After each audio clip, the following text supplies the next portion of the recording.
अथ प्रथमो अध्यायः। अर्जुन विषाद योग। धृतराष्ट्र उवाच धर्मक्षेत्रे कुरुक्षेत्रे समवेता युयुत्सवः मामकाः पाण्डवाश्चैव किमकुर्वत संजय। ಧೃತರಾಷ್ಟ್ರ ಕೇಳಿದನು, ಕುರುಕ್ಷೇತ್ರವೆಂಬ ನೀತಿಯ ಕ್ಷೇತ್ರದಲ್ಲಿ, ಓ ಸಂಜಯ, ನನ್ನ ಮಕ್ಕಳು ಮತ್ತು ಪಾಂಡವರು ಏನು ಮಾಡುತ್ತಿದ್ದಾರೆ? ಒಟ್ಟುಗೂಡಿ ಯುದ್ಧ ಮಾಡಲು ಉತ್ಸುಕರಾಗಿದ್ದೀರಾ? ಸಂಜಯ ಉವಾಚ ದೃಷ್ಟ್ವಾ ತು ಪಾಂಡವಾನೀಕಂ ವ್ಯೂಢಂ ದುರ್ಯೋಧನಸ್ತದಾ ಆಚಾರ್ಯಮುಪಸಂಗಮ್ಯ ರಾಜ ವಚನಮಬ್ರವೀತ್. ಸಂಜಯನು ಹೀಗೆ ಹೇಳಿದನು, ಪಾಂಡವರ ಸೈನ್ಯದ ಹಲವಾರು ಯುದ್ಧ ರಚನೆಗಳನ್ನು ನೋಡಿದ ರಾಜ ದುರ್ಯೋಧನನು ತನ್ನ ಗುರುವಿನ ಬಳಿಗೆ ಬಂದು ಈ ಕೆಳಗಿನ ಮಾತುಗಳನ್ನು ಹೇಳಿದನು. ಪಶ್ಯೈತಾಂ ಪಾಂಡುಪುತ್ರಾನಾಮಾಚಾರ್ಯ ಮಹತೀಂ ಚಮೂಂ ವ್ಯೂಢಾಂ ದ್ರುಪದಪುತ್ರೇಣ ತವ ಶಿಷ್ಯೇನ ಧೀಮತ. ಓ ಮಹಾನ್ ಗುರುವೇ, ನಿಮ್ಮ ಬುದ್ಧಿವಂತ ಶಿಷ್ಯ ಮತ್ತು ದ್ರುಪದನ ಮಗನಿಂದ ವ್ಯೂಹಾತ್ಮಕವಾಗಿ ಜೋಡಿಸಲಾದ ಪಾಂಡುವಿನ ಪುತ್ರರ ಸೈನ್ಯದ ಮಿಲಿಟರಿ ಶಕ್ತಿಯನ್ನು ನೋಡಿ. ಅತ್ರ ಸೂರ ಮಹೇಶ್ವಾಸ ಭೀಮಾರ್ಜುನ ಸಮಾಯುಧಿ ಯುಯುಧಾನೋ ವಿರಾಟಶ್ಚ ದ್ರುಪದ್ಶ್ಚ ಮಹಾರಥಃ ದೃಷ್ಟಕೇತುಶ್ಚೇಕಿತಾನಃ ಕಾಸಿರಾಜಶ್ಚ ವೀರ್ಯವಾನ್ ಪುರುಜಿತ್ ಕುಂತಿಭೋಜ್ಶ್ಚ ಸೈಬಾಶ್ಚ ನರಪುಂಗವಃ ಯುಧಾಮನ್ಯುಶ್ಚ ವಿಕ್ರಾಂತ ಉತ್ತಮೌಜಾಶ್ಚ ವೀರ್ಯವಾನ್ ಸೌಭದ್ರೋ ದ್ರೌಪದೇಯಾಶ್ಚ ಸರ್ವ ಏವ ಮಹಾರಥಾಃ. ಇಲ್ಲಿ ಈ ಸೈನ್ಯದಲ್ಲಿ ಯುಯುಧ್ನ, ವಿರಾಟ ಮತ್ತು ಮಹಾನ್ ಸಾರಥಿ ದ್ರುಪದನಂತಹ ಮಹಾವೀರರು ಮತ್ತು ಬಿಲ್ಲುಗಾರರು ಯುದ್ಧದಲ್ಲಿ ಅರ್ಜುನ ಮತ್ತು ಭೀಮನಿಗೆ ಸಮಾನರಾಗಿದ್ದಾರೆ. ಮತ್ತು ದೃಷ್ಟಕೇತು, ಚೇಕಿತನು, ಕಾಶಿಯ ರಾಜ, ಶಕ್ತಿಶಾಲಿ ಪುರುಜಿತ್, ಕುಂತಿಭೋಜ ಮತ್ತು ಸೈಬ್ಯರಂತಹ ಮಹಾನ್ ಹೋರಾಟಗಾರರು, ಪುರುಷರಲ್ಲಿ ಗಮನಾರ್ಹರು, ಮಹಾನ್ ಸಾರಥಿಗಳಾದ ಸುಭದ್ರೆಯ ಮಗ ಮತ್ತು ದ್ರೌಪದಿಯ ಪುತ್ರರಾದ ಪರಾಕ್ರಮಿ ಯುಧಾಮನ್ಯು, ಶಕ್ತಿಶಾಲಿ ಉತ್ತಮೌಜರು ಕೂಡ ಇದ್ದಾರೆ. ಅಸ್ಮಾಕಂ ತು ವಿಶಿಷ್ಟ ಯೇ ತಾನ್ನಿಬೋಧ ದ್ವಿಜೋತ್ತಮ ನಾಯಕ ಮಮ ಸೈನ್ಯಸ್ಯ ಸಂಜ್ಞಾರ್ಥಂ ತಾನ್ಬ್ರವೀಮಿತೆ. 2 ಬಾರಿ ಜನಿಸಿದವರಲ್ಲಿ ಓ ಉನ್ನತ, ನನ್ನ ಸ್ವಂತ ಸೈನ್ಯದ ಅತ್ಯಂತ ಪ್ರತಿಷ್ಠಿತ ನಾಯಕರ ಬಗ್ಗೆ ನಾನು ನಿಮಗೆ ಹೇಳುತ್ತೇನೆ. ಇದರಿಂದ ನೀವು ಅವರನ್ನು ಪತ್ತೆಹಚ್ಚಲು ಮತ್ತು ಯುದ್ಧದ ಸಮಯದಲ್ಲಿ ಅವರನ್ನು ನೆನಪಿಸಿಕೊಳ್ಳಲು ಸಾಧ್ಯವಾಗುತ್ತದೆ. ಭವಾನ್ ಭೀಷ್ಮಶ್ಚ ಕರ್ಣಶ್ಚ ಕೃಪಶ್ಚ ಸಮಿತಿಂಜಯಃ ಅಶ್ವತ್ಥಾಮ ವಿಕರ್ಣಶ್ಚ ಸೌಮದತ್ತಿಸ್ತಥೈವ ಚ. ನೀನು ಭೀಷ್ಮ, ಕರ್ಣ, ಕೃಪ, ಅಶ್ವತ್ಥಾಮ, ವಿಕರ್ಣ ಮತ್ತು ಸೋಮದತ್ತನ ಮಗ. ಯಾವುದೇ ಯುದ್ಧದಲ್ಲಿ ಜಯಿಸಲು ಅತ್ಯುತ್ತಮ ಸಂಯೋಜನೆಯು ಇವೆ. ಅನ್ಯೇ ಚ ಬಹವಃ ಸೂರಾ ಮದರ್ಧೇ ತ್ಯಕ್ತಜೀವಿತಾಃ ನಾನಾಶಸ್ತ್ರ ಪ್ರಹರಣಾಃ ಸರ್ವೇ ಯುದ್ಧವಿಶಾರದಾಃ. ಮತ್ತು ಅಸಂಖ್ಯಾತ ಇತರ ವೀರರು ಸಹ ನನ್ನ ಸಲುವಾಗಿ ತಮ್ಮ ಪ್ರಾಣವನ್ನು ತ್ಯಾಗ ಮಾಡಲು ಸಿದ್ಧರಾಗಿದ್ದಾರೆ. ವಿವಿಧ ಆಯುಧಗಳನ್ನು ಹೊಂದಿದ್ದಾರೆ ಮತ್ತು ಯುದ್ಧದ ಕಲೆಯಲ್ಲಿ ಚೆನ್ನಾಗಿ ತಿಳಿದಿದ್ದಾರೆ. ಅಪರ್ಯಾಪ್ತಂ ತದಸ್ಮಾಕಂ ಬಲಂ ಭೀಷ್ಮಾಭಿರಕ್ಷಿತಂ ಪರ್ಯಾಪ್ತಂ ತ್ವಿದಮೇತೇಷಾಂ ಬಲಂ ಭೀಮಾಭಿರಕ್ಷಿತಂ. ನಮ್ಮ ಶಕ್ತಿ ಅಪರಿಮಿತವಾಗಿದೆ, ನಮ್ಮ ತಾತ ಭೀಷ್ಮನಿಂದ ಉತ್ತಮವಾಗಿ ರಕ್ಷಿಸಲ್ಪಟ್ಟಿದೆ. ಆದರೆ ಪಾಂಡವರ ಸೈನ್ಯದ ಬಲವು ಸೀಮಿತವಾಗಿದೆ, ಆದರೂ ಅದನ್ನು ಭೀಮನಿಂದ ಉತ್ತಮವಾಗಿ ರಕ್ಷಿಸಲಾಗಿದೆ. ಅಯನೇಷು ಚ ಸರ್ವೇಷು ಯಥಾಭಾಗಮವಸ್ಥಿತಾಃ ಭೀಷ್ಮಮೇವಾಭಿರಕ್ಷಂತು ಭವಂತಃ ಸರ್ವ ಏವ ಹಿ. ಆದುದರಿಂದ ನೀವೆಲ್ಲರೂ ಈಗ ಭೀಷ್ಮನಿಗೆ ಎಲ್ಲಾ ಆಯಕಟ್ಟಿನ ಸ್ಥಳಗಳಲ್ಲಿ ವ್ಯವಸ್ಥೆ ಮಾಡಿದಂತೆ ಸಂಪೂರ್ಣ ರಕ್ಷಣೆಯನ್ನು ನೀಡಬೇಕು. ತಸ್ಯ ಸಂಜನಯನ್ ಹರ್ಷಂ ಕುರುವೃದ್ಧಃ ಪಿತಾಮಹಃ ಸಿಂಹನಾದಂ ವಿನದ್ಯೋಚ್ಚೈಃ ಶಂಖಂ ದದ್ಮೌ ಪ್ರತಾಪವಾನ್. ಆಗ ಕುರುಗಳಲ್ಲಿ ಹಿರಿಯನೂ ಮುತ್ತಜ್ಜನೂ ಆದ ಧೀರ ಭೀಷ್ಮನು ತನ್ನ ಶಂಖವನ್ನು ಊದಿದನು, ಸಿಂಹದ ಘರ್ಜನೆಯ ಶಬ್ದವನ್ನು ಮಾಡುತ್ತಾ ದುರ್ಯೋಧನನ ಸಂತೋಷವನ್ನು ಹೆಚ್ಚಿಸಿದನು. ತತಃ ಶಂಖಾಶ್ಚ ಭೇರ್ಯಶ್ಚ ಪನವಾನಕ ಗೋಮುಖಾಃ ಸಹಸೈವಾಭ್ಯಹನ್ಯಂತ ಸ ಶಬ್ದಸ್ತುಮುಲೋ ಉಭವತ್. ಆಗ ಅನೇಕ ಶಂಖಗಳು, ದೊಡ್ಡ ಡ್ರಮ್ಗಳು, ಸಣ್ಣ ಡ್ರಮ್ಗಳು, ಕೆಟಲ್ ಡ್ರಮ್ಗಳು ಮತ್ತು ಕೊಂಬುಗಳು ಒಂದೇ ಬಾರಿಗೆ ಊದಲ್ಪಟ್ಟವು. ಇದರಿಂದಾಗಿ ಗದ್ದಲದ ಶಬ್ದವುಂಟಾಯಿತು. ತತಃ ಶ್ವೇತೈರ್ಹಯೈರ್ಯುಕ್ತೆ ಮಹತಿ ಸ್ಯಂದನೆ ಸ್ಥಿತೌ ಮಾಧವಃ ಪಾಂಡವಶ್ಚೈವ ದಿವ್ಯೌ ಶಂಖೌ ಪ್ರದಗ್ಮತು. ನಂತರ ಬಿಳಿ ಕುದುರೆಗಳಿಂದ ಎಳೆಯಲ್ಪಟ್ಟ ದೊಡ್ಡ ರಥದಲ್ಲಿ ಕುಳಿತ ಕೃಷ್ಣ ಮತ್ತು ಅರ್ಜುನರು ತಮ್ಮ ದಿವ್ಯ ಶಂಖಗಳನ್ನು ಊದಿದರು. ಪಾಂಚಜನ್ಯಂ ಹೃಷಿಕೇಶೋ ದೇವದತ್ತಂ ಧನಂಜಯಃ ಪೌಂಡ್ರಂ ದದ್ಮೌ ಮಹಾಶಂಖಂ ಭೀಮಕರ್ಮ ವೃಕೋದರಃ. ಪಾಂಚಜನ್ಯಂ ಹೃಷಿಕೇಶನಿಂದ, ಅರ್ಜುನನಿಂದ ದೇವದತ್ತ, ಭೀಮನಿಂದ ಪೌಂಡ್ರಂ, ಹೊಟ್ಟೆಬಾಕತನದ ಭಕ್ಷಕ ಮತ್ತು ಪರಾಕ್ರಮಗಳನ್ನು ಮಾಡುವವನು.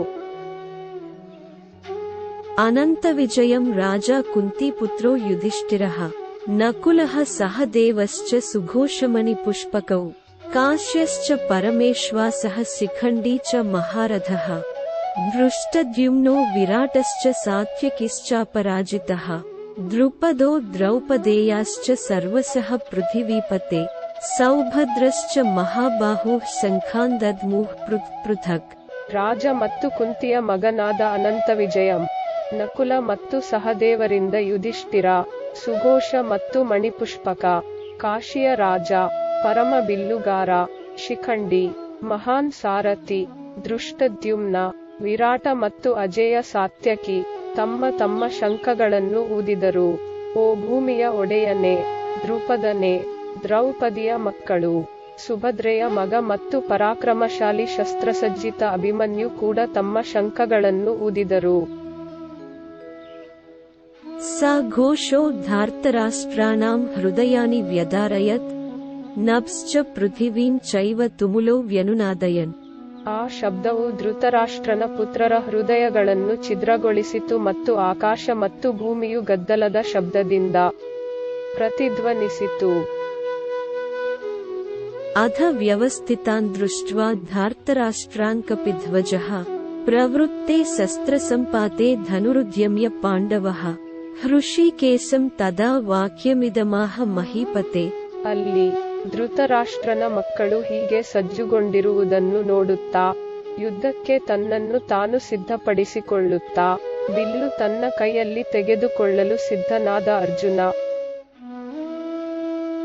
ಅರ್ಜುನ ಉವಾಚ ಸೇನಯೋರುಭಯೋರ್ಮಧ್ಯೆ ರಥಂ ಸ್ಥಾಪಯ ಮೇ ಉಚ್ಯುತ ಯಾವದೇತಾನ್ ನಿರೀಕ್ಷೆ ಉಹಂ ಯೋದ್ಧುಕಾಮಾನವಸ್ಥಿತಾನ್ ಕೈರ್ಮಯ ಸಹ ಯೋದ್ಧವ್ಯಮಸ್ಮಿನ್ ರಣಸಮುದ್ಯಮೆ.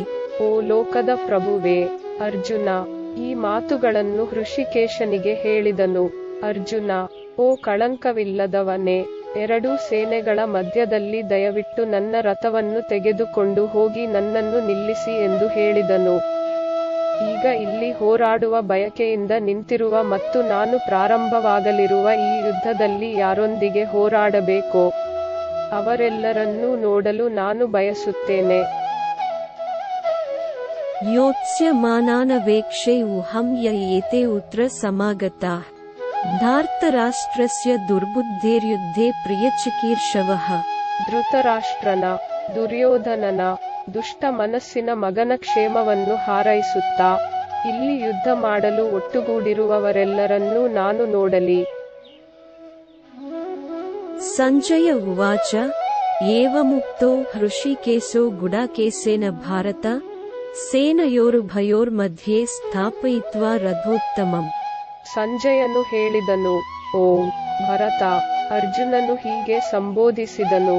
ಕೃಷ್ಣನು ಎರಡು ಸೈನ್ಯಗಳ ನಡುವೆ ತಮ್ಮ ಅತ್ಯುತ್ತಮ ರಥವನ್ನು ನಿಲ್ಲಿಸಿದನು. ಭೀಷ್ಮ ದ್ರೋಣ ಪ್ರಮುಖತಃ ಸರ್ವೇಷಾಂ ಚ ಮಹೀಕ್ಷಿತಾಂ ಉವಾಚ ಪಾರ್ಥ ಪಶ್ಯೈತಾನ್ ಸಮವೇತಾನ್ ಕುರುನಿತಿ. ಭೀಷ್ಮ, ದ್ರೋಣ ಮತ್ತು ಪ್ರಪಂಚದ ಎಲ್ಲಾ ಮುಖ್ಯಸ್ಥರ ಮುಂದೆ ಕೃಷ್ಣ, ಪಾರ್ಥ ಎಲ್ಲಾ ಕುರುಗಳನ್ನು ನೋಡಿ ತತ್ರಾಪಶ್ಯತ್ ಸ್ಥಿತಾನ್ ಪಾರ್ಥಃ ಪಿತೂನಧ ಪಿತಾಮಹಾನ್ ಆಚಾರ್ಯಾನ್ ಮಾತುಲಾನ್ ಭ್ರಾತೂನ್ ಪುತ್ರಾನ್ ಪೌತ್ರಾನ್ ಸಖೀನ್ಸ್ತಥಾ. ಅಲ್ಲಿ ಅರ್ಜುನನು ಎರಡು ಸೈನ್ಯಗಳ ನಡುವೆ ನಿಂತು ನೋಡಿದನು. ಅವನ ಹಿರಿಯರು, ತಾತ, ಗುರುಗಳು, ತಾಯಿಯ ಸೋದರರು, ಸಹೋದರರು, ಪುತ್ರರು, ಮೊಮ್ಮಕ್ಕಳು, ಸ್ನೇಹಿತರು ಮತ್ತು ಸ್ವಸುರಾನ್ ಸುಹೃದ್ಶ್ಚೈವ ಸೇನಯೋರುಭಯೋರಪಿ ತಾನ್ ಸಮೀಕ್ಷ್ಯ ಸ ಕೌಂತೇಯಃ ಸರ್ವಾನ್ ಬಂಧೂನವಸ್ಥಿತಾನ್ ಕೃಪಯಾ ಪರಯಾವಿಷ್ಟೋ ವಿಷೀದನ್ನಿದಮಬ್ರವೀತ್. ಮಾವ ಎರಡೂ ಸೇನೆಗಳಲ್ಲಿ ಹಿತೈಷಿಗಳು ಅಲ್ಲಿದ್ದ ಎಲ್ಲಾ ಸಂಬಂಧಗಳನ್ನು ನೋಡಿದ ಅರ್ಜುನ ಉವಾಚ ದೃಷ್ಟ್ವೇಮಂ ಸ್ವಜನಂ ಕೃಷ್ಣ ಯುಯುತ್ಸುಂ ಸಮುಪಸ್ಥಿತಂ. ಸಹಾನುಭೂತಿಯಿಂದ ಮುಳುಗಿದನು ಮತ್ತು ಈ ಮಾತುಗಳನ್ನು ಬಹಳ ದುಃಖದಿಂದ ಹೇಳಿದನು. ಅರ್ಜುನನು ಹೇಳಿದನು, ಓ ಕೃಷ್ಣನೇ, ಈ ಎಲ್ಲಾ ಬಂಧುಗಳನ್ನು ನೋಡುತ್ತಾ ಇಲ್ಲಿ ಯುದ್ಧದ ಮನೋಭಾವದಿಂದ ಒಟ್ಟುಗೂಡಿದ ಸೀದಂತಿ ಮಮ ಗಾತ್ರಾಣಿ ಮುಖಂ ಚ ಪರಿಸ್ಯತಿ ವೇಪದುಶ್ಚ ಶರೀರೇ ಮೇ ರೋಮಹರ್ಷಶ್ಚ ಜಾಯತೆ ಗಾಂಡೀವಂ ಸ್ರಂಸತೆ ಹಸ್ತಾತ್ ತ್ವಚ್ಚೈವ ಪರಿದಹ್ಯತೆ ನ ಚ ಶಕ್ನೋಮ್ಯವಸ್ಥಾತುಂ ಭ್ರಮತೀವ ಚ ಮೇ ಮನಃ ನಿಮಿತ್ತಾನಿ ಚ ಪಶ್ಯಾಮಿ ವಿಪರೀತಾನಿ ಕೇಶವ ನ ಚ ಶ್ರೇಯೋ ಉನುಪಶ್ಯಾಮಿ ಹತ್ವಾ ಸ್ವಜನಮಾಹವೇ. ನನ್ನ ದೇಹದ ಎಲ್ಲಾ ಅಂಗಗಳು ನಡುಗುತ್ತಿವೆ ಮತ್ತು ನನ್ನ ಬಾಯಿ ಒಣಗುತ್ತಿದೆ, ಮೈ ಪೂರ್ತಿ ನಡುಗುತ್ತಿದೆ, ನನ್ನ ಕೂದಲು ತುದಿಯಲ್ಲಿ ನಿಂತಿದೆ. ಗಾಂಡೀವಂ ನನ್ನ ಬಿಲ್ಲು ನನ್ನ ಕೈಯಿಂದ ಜಾರಿ ಬೀಳುತ್ತಿದೆ ಮತ್ತು ನನ್ನ ಚರ್ಮವು ಉರಿಯುತ್ತಿದೆ, ಅಥವಾ ನನ್ನ ಮನಸ್ಸು ತತ್ತರಿಸುವಂತೆ ನಾನು ಸರಿಯಾಗಿ ನಿಲ್ಲಲು ಸಾಧ್ಯವಾಗುತ್ತಿಲ್ಲ. ಓ ಕೇಶವ, ನಾನು ವಿಪರೀತ ಪರಿಣಾಮಗಳನ್ನು ನೋಡುತ್ತಿದ್ದೇನೆ. ಈ ಹೋರಾಟದಲ್ಲಿ ನನ್ನ ಸಂಬಂಧಿಕರನ್ನು ಕೊಲ್ಲುವ ಮೂಲಕ ನಾನು ಯಾವುದೇ ಸಕಾರಾತ್ಮಕ ಒಳ್ಳೆಯದನ್ನು ನೋಡಲು ಸಾಧ್ಯವಾಗುತ್ತಿಲ್ಲ. ನ ಕಾಂಕ್ಷೆ ವಿಜಯಂ ಕೃಷ್ಣನ ಚ ರಾಜ್ಯಂ ಸುಖಾನಿ ಚ ಕಿಂ ನೋ ರಾಜ್ಯೇನ ಗೋವಿಂದ ಕಿಂ ಭೋಗೈರ್ಜೀವಿತೇನ ವಾ ಯೇಷಾಮರ್ಧೆ ಕಾಂಕ್ಷಿತಂ ನೋ ರಾಜ್ಯಂ ಭೋಗಾಃ ಸುಖಾನಿ ಚ ತೈಮೇವ ವಸ್ಥಿತಾ ಯುದ್ಧೇ ಪ್ರಾಣಾಂ ತ್ಯಕ್ತ್ವಾ ಧನಾನಿ ಚ. ನಾನು ವಿಜಯವನ್ನು ಬಯಸುವುದಿಲ್ಲ, ಓ ಕೃಷ್ಣ. ರಾಜ್ಯ ಅಥವಾ ಆನಂದ, ಓ ಗೋವಿಂದ. ರಾಜ್ಯ ಅಥವಾ ಸಂತೋಷಗಳು ಅಥವಾ ಜೀವನದಿಂದ ನಮಗೆ ಏನು ಪ್ರಯೋಜನ? ಯಾರ ಸಲುವಾಗಿ ನಾವು ರಾಜ್ಯ, ಭೋಗ ಮತ್ತು ಎಲ್ಲಾ ಸೌಕರ್ಯಗಳನ್ನು ಬಯಸುತ್ತೇವೆಯೋ ಅವರೆಲ್ಲರೂ ತಮ್ಮ ಪ್ರಾಣ ಮತ್ತು ಸಂಪತ್ತನ್ನು ತ್ಯಜಿಸಲು ನಿರ್ಧರಿಸಿ ಯುದ್ಧಭೂಮಿಯಲ್ಲಿ ನಿಂತಿದ್ದಾರೆ. ಆಚಾರ್ಯಾಃ ಪಿತರಃ ಪುತ್ರಾಸ್ತಥೈವ ಚ ಪಿತಾಮಹಾಃ ಮಾತುಲಾಃ ಶ್ವಸುರಾಃ ಪೌತ್ರಾಃ ಶ್ಯಾಲಾಃ ಸಂಬಂಧಿನಸ್ತಥಾ ಏತಾನ್ನ ಹಂತುಮಿಚ್ಛಾಮಿ ಅಘ್ನತೋ ಉಪಿ ಮಧುಸೂದನ ಅಪಿ ತ್ರೈಲೋಕ್ಯರಾಜ್ಯಸ್ಯ ಹೇತೋಃ ಕಿನ್ನು ಮಹೀ ಕೃತೆ. ಶಿಕ್ಷಕರು, ಹಿರಿಯರು, ಪುತ್ರರು ಮತ್ತು ಅಜ್ಜಂದಿರು, ತಾಯಿಯ ಚಿಕ್ಕಪ್ಪ, ಮಾವ, ಮೊಮ್ಮಕ್ಕಳು, ಸೋದರ ಮಾವ ಮತ್ತು ಬಂಧುಗಳು. ಓ ಮಧುಸೂದನ, ಅವರು ನನ್ನನ್ನು ಕೊಲ್ಲಲು ಬಯಸಿದರು. 3 ಲೋಕಗಳ ಸಲುವಾಗಿಯೂ ಅವರನ್ನು ಕೊಲ್ಲಲು ನಾನು ಇಷ್ಟಪಡುವುದಿಲ್ಲ. ಹಾಗಾದರೆ ಭೂಮಿಯ ಬಗ್ಗೆ ಏನು ಮಾತನಾಡಬೇಕು? ನಿಹತ್ಯ ಧಾರ್ತರಾಷ್ಟ್ರಾನ್ನಃ ಕಾ ಪ್ರೀತಿ ಸ್ಯಾಜ್ಜನಾರ್ದನ ಪಾಪಮೇವಾಶ್ರಯೇದಸ್ಮಾನ್ ಹತ್ವೈತಾನಾತತಾಯಿನಃ ತಸ್ಮಾನ್ನಾರ್ಹಾ ವಯಂ ಹಂತುಂ ಧಾರ್ತರಾಷ್ಟ್ರಾನ್ ಸ್ವಬಾಂಧವಾನ್ ಸ್ವಜನಂ ಹಿ ಕಥಂ ಹತ್ವಾ ಸುಖಿನಃ ಸ್ಯಾಮ ಮಾಧವ. ಧೃತರಾಷ್ಟ್ರನ ಮಕ್ಕಳನ್ನು ಕೊಂದು ನಾವು ಯಾವ ಆನಂದವನ್ನು ಪಡೆಯುತ್ತೇವೆ ಓ ಜನಾರ್ದ? ಈ ಆಕ್ರಮಣಕಾರರನ್ನು ಕೊಂದರೆ ನಮಗೆ ಪಾಪ ಮಾತ್ರ ಬರುತ್ತದೆ. ಆದ್ದರಿಂದ ಧೃತರಾಷ್ಟ್ರನ ಪುತ್ರರನ್ನು ಮತ್ತು ನಮ್ಮ ಎಲ್ಲಾ ಸಂಬಂಧಗಳನ್ನು ಕೊಲ್ಲುವುದು ನಮಗೆ ಯೋಗ್ಯವಲ್ಲ. ನಿಶ್ಚಯವಾಗಿಯೂ ಓ ಮಾಧವ, ನಮ್ಮವರನ್ನೇ ಕೊಂದು ನಾವು ಸುಖವಾಗಿರುವುದು ಹೇಗೆ? ಯದ್ಯಪ್ಯೇತೆ ನ ಪಶ್ಯಂತಿ ಲೋಭೋಪಹತ ಚೇತಸಃ ಕುಲಕ್ಷಯಕೃತಂ ದೋಷಂ ಮಿತ್ರದ್ರೋಹೇ ಚ ಪಾತಕಂ ಕಥಂ ನ ಅಂಜ್ಞೇಯಮಸ್ಮಾಭಿಃ ಪಾಪಾದಸ್ಮಾನ್ನಿವರ್ತಿತುಂ ಕುಲಕ್ಷಯಕೃತಂ ದೋಷಂ ಪ್ರಪಶ್ಯದ್ಭಿರ್ಜನಾರ್ದನ. ಅವರು ಗ್ರಹಿಸದಿದ್ದರೂ ಸಹ ದುರಾಶೆಯಿಂದ ಕಳೆದುಹೋದ ಮನಸ್ಸಿನೊಂದಿಗೆ ತಮ್ಮ ಸ್ವಂತ ಕುಟುಂಬವನ್ನು ನಾಶಮಾಡುವ ತಪ್ಪಿತಸ್ಥತೆ ಮತ್ತು ಅವರ ಸ್ವಂತ ಸ್ನೇಹಿತರಿಗೆ ನಿಷ್ಠೆಯಿಲ್ಲ. ಆದರೆ ಪಾಪವನ್ನು ತಪ್ಪಿಸುವುದಕ್ಕಾಗಿ ಸಂಸಾರವನ್ನು ನಾಶಮಾಡುವ ಪಾಪವನ್ನು ತಿಳಿದಿರುವ ನಾವು, ಓ ಜನಾರ್ದ, ಈ ಪಾಪದಿಂದ ಏಕೆ ವಿಮುಖರಾಗಬೇಕು? ಕುಲಕ್ಷಯೇ ಪ್ರಣಶ್ಯಂತಿ ಕುಲಧರ್ಮಾಃ ಸನಾತನಾಃ ಧರ್ಮೇ ನಷ್ಟೇ ಕುಲಂ ಕೃತ್ಸ್ನಮಧರ್ಮೋ ವಿಭವತ್ಯುತ. ಕುಟುಂಬದ ನಾಶದೊಂದಿಗೆ ಕುಟುಂಬ ಕ್ರಮ ಧರ್ಮ ಮತ್ತು ಶಾಶ್ವತ ಕ್ರಮ ಧರ್ಮ ಕಳೆದು ಹೋಗುತ್ತದೆ. ಇಡೀ ಕುಟುಂಬವು ಅಧರ್ಮವಾಗಿ ಅಸ್ವಸ್ಥತೆ ಅಥವಾ ಅಧರ್ಮ ರೂಪಾಂತರಗೊಳ್ಳುತ್ತದೆ. ಅಧರ್ಮಾಭಿಭವಾತ್ ಕೃಷ್ಣ ಪ್ರದುಷ್ಯಂತಿ ಕುಲಸ್ತ್ರೀಯಃ ಸ್ತ್ರೀಷು ದುಷ್ಟಾಸು ವಾರ್ಷ್ಣೇಯ ಜಾಯತೆ ವರ್ಣಸಂಕರಃ. ಅಧರ್ಮದ ಹೊರಹೊಮ್ಮುವಿಕೆಯೊಂದಿಗೆ ಓ ಕೃಷ್ಣ, ಮಹಿಳೆಯರು ಅಶುದ್ಧರಾಗುತ್ತಾರೆ ಮತ್ತು ಮಹಿಳೆಯರು ಕೆಟ್ಟ ದಾರಿಗೆ ಬಿದ್ದಾಗ ಓ ವೃಷ್ಣಿಯ ವಂಶಸ್ಥರೇ, ಜಾತಿಗಳ ಮಿಶ್ರಣವು ನಡೆಯುತ್ತದೆ. ಸಂಕರೋ ನರಕಾಯೈವ ಕುಲಜ್ಞಾನಾಂ ಕುಲಸ್ಯ ಚ ಪತಂತಿ ಪಿತರೋ ಹ್ಯೇಷಾಂ ಲುಪ್ತಪಿಂಡೋದಕ ಕ್ರಿಯಾ. ಜಾತಿಗಳ ಮಿಲನವು ಕುಟುಂಬದ ವಿಧ್ವಂಸಕರನ್ನು ಮತ್ತು ಕುಟುಂಬವನ್ನು ನರಕಕ್ಕೆ ಕೊಂಡೊಯ್ಯುತ್ತದೆ. ಪೂರ್ವಜರು ಸ್ವರ್ಗದಲ್ಲಿ ಸಹ ಬೀಳುತ್ತಾರೆ, ಏಕೆಂದರೆ ಅವರು ಆಹಾರ ಮತ್ತು ನೀರಿನ ಧಾರ್ಮಿಕ ನೈವೇದ್ಯಗಳನ್ನು ಸ್ವೀಕರಿಸುವುದಿಲ್ಲ. ದೋಷೈರೇತೈಃ ಕುಲಜ್ಞಾನಾಂ ವರ್ಣಸಂಕರಕಾರಕೈಃ ಉತ್ಸಾದ್ಯಂತೆ ಜಾತಿಧರ್ಮಾಃ ಕುಲಧರ್ಮಾಶ್ಚ ಶಾಶ್ವತಾಃ. ಕುಟುಂಬ ಮತ್ತು ಜಾತಿಗಳ ಕ್ರಮವನ್ನು ನಾಶಪಡಿಸುವ ಈ ದುಷ್ಕೃತ್ಯಗಳಿಂದಾಗಿ ಸಮುದಾಯ ಮತ್ತು ಕುಟುಂಬದ ಕ್ರಮ ಧರ್ಮ ಶಾಶ್ವತವಾಗಿ ನಾಶವಾಗುತ್ತದೆ. ಉತ್ಸನ್ನ ಕುಲಧರ್ಮಾನಾಂ ಮನುಷ್ಯಾನಾಂ ಜನಾರ್ದನ ನರಕೆ ಉನಿಯತಂ ವಾಸೋ ಭವತೀತ್ಯನುಸುಶ್ರುಮ. ಓ ಜನಾರ್ದ, ತಮ್ಮ ಕುಟುಂಬ ವ್ಯವಸ್ಥೆಯನ್ನು ಧರ್ಮ ನಾಶಪಡಿಸುವ ಪುರುಷರು ಯಾವಾಗಲೂ ನರಕದಲ್ಲಿ ವಾಸಿಸುತ್ತಾರೆ ಎಂದು ನಾನು ಇತರರಿಂದ ಕೇಳಿದ್ದೇನೆ. ಅಹೋ ಬತ ಮಹತ್ಪಾಪಂ ಕರ್ತುಂ ವ್ಯವಸಿತಾ ವಯಂ ಯದ್ರಾಜ್ಯ ಸುಖಲೋಭೇನ ಹಂತುಂ ಸ್ವಜನಮುದ್ಯತಾಃ ಯದಿ ಮಾಮ ಪ್ರತೀಕಾರಮಶಸ್ತ್ರಂ ಶಸ್ತ್ರಪಾನಯಃ ಧಾರ್ತರಾಷ್ಟ್ರ ರಣೇ ಹನ್ಯುಸ್ತನ್ಮೇ ಕ್ಷೇಮತರಂ ಭವೇತ್. ನಾವು ನಮ್ಮ ಸ್ವಂತ ಜನರನ್ನು ಕೊಲ್ಲಲು ಪ್ರಯತ್ನಿಸುವ ಮೂಲಕ ರಾಜಭೋಗವನ್ನು ಅನುಭವಿಸುವ ದುರಾಶೆಯಿಂದ ಇಂತಹ ಮಹಾಪಾಪವನ್ನು ಮಾಡುವ ಈ ಕೃತ್ಯಕ್ಕೆ ಇಳಿದಿರುವುದು ಎಷ್ಟು ವಿಚಿತ್ರವಾಗಿದೆ. ಆಯುಧಗಳನ್ನು ಧರಿಸಿರುವ ಧೃತರಾಷ್ಟ್ರನ ಮಕ್ಕಳು ನಾನು ನಿಶ್ಶಸ್ತ್ರವಾಗಿರುವಾಗ ನನ್ನನ್ನು ಕೊಂದರೆ ಅದು ಹೆಚ್ಚು ಉತ್ತಮವಾಗಿದೆ ಮತ್ತು ಯುದ್ಧ ಮತ್ತು ಸೇಡು ತೀರಿಸಿಕೊಳ್ಳುವ ಮನಸ್ಥಿತಿ ಇಲ್ಲ.